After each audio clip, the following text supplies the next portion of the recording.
तो फिल्म शुरू होती है और हमें साल 1995 दिखाया जाता है। यहाँ हम 4 दोस्तों को देखते हैं जो पहाड़ों पर हाइकिंग करने आए थे।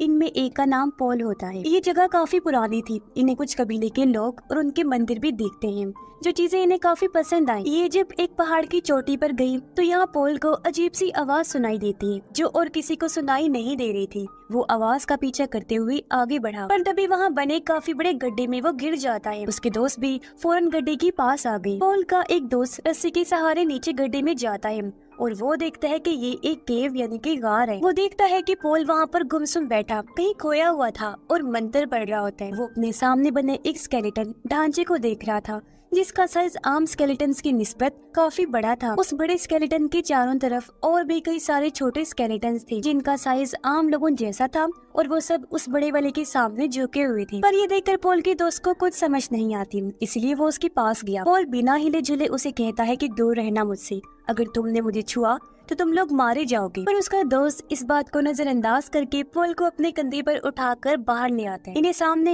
एक लकड़ी का बना हुआ घर दिखाई दिया, जिसके अंदर ये पॉल को ले आते हैं। यहाँ बर्फ पड़ना शुरू हो गई थी, यानी कि ये चारों लोग अब यहाँ से नहीं निकल सकते थे। अब पॉल के पास अपनी एक दोस्त को छोड़ के 2 दोस्त बाहर जाते हैं खाने का इंतजाम करने के लिए। पॉल अभी भी अपने होश में नहीं था। पॉल की दोस्त देखती है कि उसने हाथ में म्यूजिक बजाने वाला इंस्ट्रूमेंट पकड़ा हुआ है, जिसे उसकी दोस्त लेकर बजाने लगती है। कुछ देर बाद जब वो बाहर आई तो उसे बर्फ में अजीब सा काला साया दिखाई देता है, जो उसकी तरफ ही बढ़ रहा था। उसकी दोस्त अपनी जान बचाने के लिए वापस घर के अंदर आ गई और दरवाजे को बंद कर देती है। वो साया इनके घर तक आकर दरवाजे पर दस्तक भी करता है, जिससे वो काफी डर जाती है, मगर कुछ देर बाद वो चला गया। अब जब इनके दोस्त आए तो पॉल की वो दोस्त इन्हें बता देती है कि मैंने बाहर किसी डरावने साये को देखा। पर दोनों कहते हैं कि बाहर तो कोई भी नहीं है, लेकिन वो अभी भी काफी डरी और बौखलाई हुई थी। अब ऐसे यहाँ इनका दूसरा दिन हो जाता है। रात होने पर सब सो जाते हैं, लेकिन आधी रात को पॉल उठकर अपने उसी दोस्त के कान में कुछ कहता है जो उसके साथ रुकी थी। अब जैसे ही सुबह हुई ये लोग देखते हैं कि पॉल घर पर नहीं है। कोई भी नहीं जानता था कि वो कहाँ गया, पर जब इन्होंने बाहर की तरफ देखा तो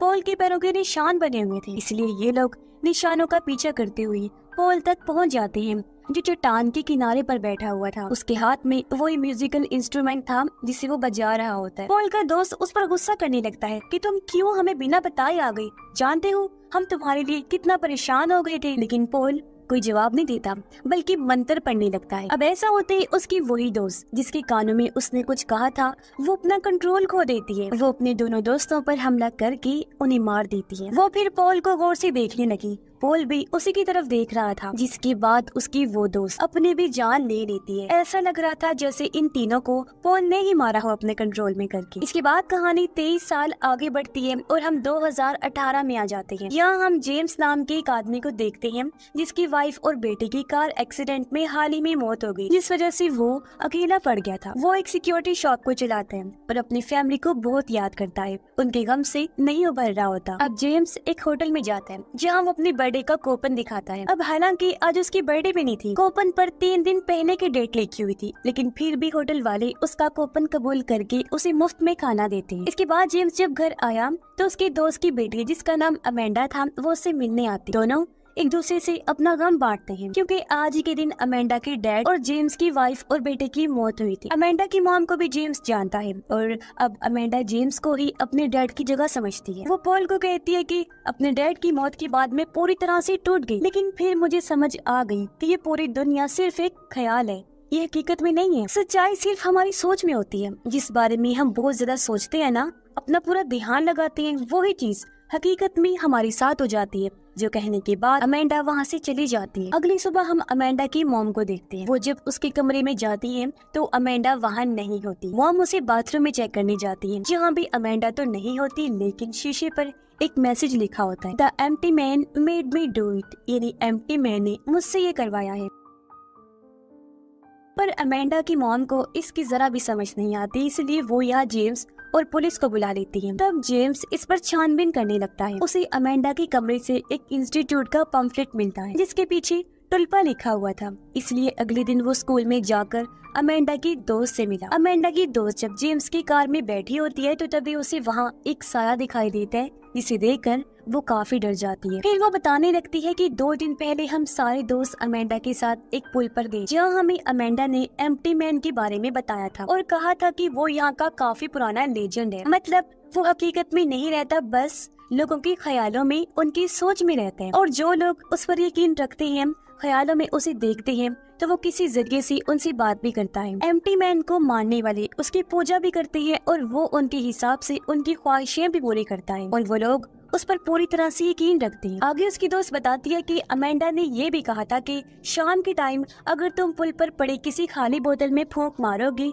फिर एम्प्टी मैन के बारे में सोचोगी, तो वो फिर तुम्हारी जिंदगी में शामिल हो जाएगा। पहले दिन सिर्फ तुम्हें उसकी आवाज सुनाई देगी, दूसरे दिन तुम्हें वो दिखाई देगा और तीसरे दिन वो तुम्हें खुद ही ढूंढ लेगा। अब अमेंडा के कहने पर हमने बोतल में फूंक मारने के साथ साथ एम्प्टी मैन के बारे में सोचा भी था, जिसके बाद हमें अजीब सी आवाज सुनाई दी थी। और फिर उसे अगले दिन मैंने अमेंडा को एक दोस्त के कान में कुछ कहते हुए देखा था। अब अमेंडा की दोस्त अपने बाकी सभी दोस्तों के एड्रेस जेम्स को देकर यहाँ से चली जाती है। जेम्स उन सभी दोस्तों के घर जाता है पर उसे कोई भी नहीं मिलता, पर एक दोस्त के घर उसे इंस्टीट्यूट का पम्फलेट मिल जाता है जो उसे अमेंडा के घर भी मिला था। जिसके बाद जेम्स उसी पुल पर जाता है जहाँ उन सभी दोस्तों ने बोतल में फूंक मारकर एम्प्टी मैन के बारे में सोचा था। जेम्स को भी यहाँ एक खाली बोतल मिलती है जिसके अंदर वो भी फूंक मारकर एम्प्टी मैन के बारे में सोचता है, पर जब वो जाने लगा तो उसे पुल के नीचे से आवाजें आने लगती हैं। इसलिए वो एक होल के जरिए पुल के नीचे जाता है और देखता है कि वहाँ अमेंडा की सभी दोस्तों की लाशें लटकी हुई हैं, यानी जिन्होंने भी अमेंडा के कहने पर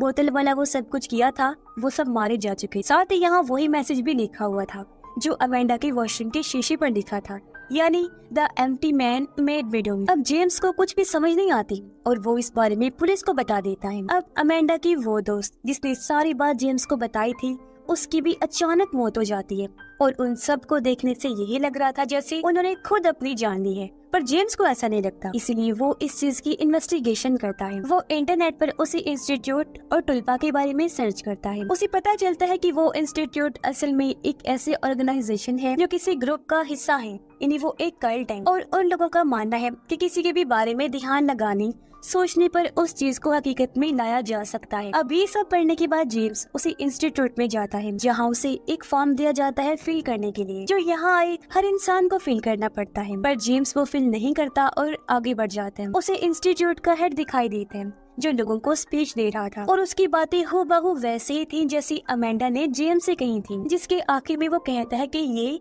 एम्प्टी मैन का मैसेज है, यानी कि वो भी एम्प्टी मैन का ही मानने वाला था। स्पीच खत्म होने के बाद जेम्स हेड से मिला और उससे एम्प्टी मैन के बारे में पूछता है। हेड बताता है कि वो एक तरह की पावर है, ताकत है, और एम्प्टी मैन अपने मानने वालों की ख्वाहिशें तब तक पूरी करते रहता है जब तक वो उस पर पूरी तरह से यकीन रखते हो। अब जेम्स इन बातों पर ध्यान ना देकर अमेंडा को ढूंढने पर तवज्जो देता है क्योंकि उसका अभी तक कुछ भी पता नहीं चला था। वो एक लड़की से अमेंडा के बारे में पूछता है लेकिन वो भी कोई जानकारी नहीं दे पाता उसके बारे में। जिसके बाद जेम्स इस पूरी जगह पर उसे ढूंढने लगा। उसे एक जगह पर कुछ लोग बैठे हुए नजर आए जो एक काले कागज की तरफ बड़े गौर से देख रहे थे, साथ साथ वो रिकॉर्डिंग्स भी सुन रहे थे, पर जेम्स को कुछ समझ नहीं आती कि ये सब कर क्या रहे हैं। वो फिर एक ऐसे कमरे में गया जहाँ बहुत सारे लोग कुर्सियों पर बैठे हुए थे और वो एम्प्टी मैन को बुला रहे होते हैं, लेकिन इस जगह से जेम्स को बाहर निकाल दिया जाता है। अब यहाँ जेम्स को वही लड़का मिला जिससे कुछ देर पहले उसने अमेंडा के बारे में पूछा था। तो अब वो बताता है कि अमेंडा को ट्रेनिंग के लिए एक दूसरे कैंपस में भेज दिया गया है जो जंगल में है, और अगर तुम उसे ढूंढना चाहते हो तो वहाँ चले जाओ, और वैसे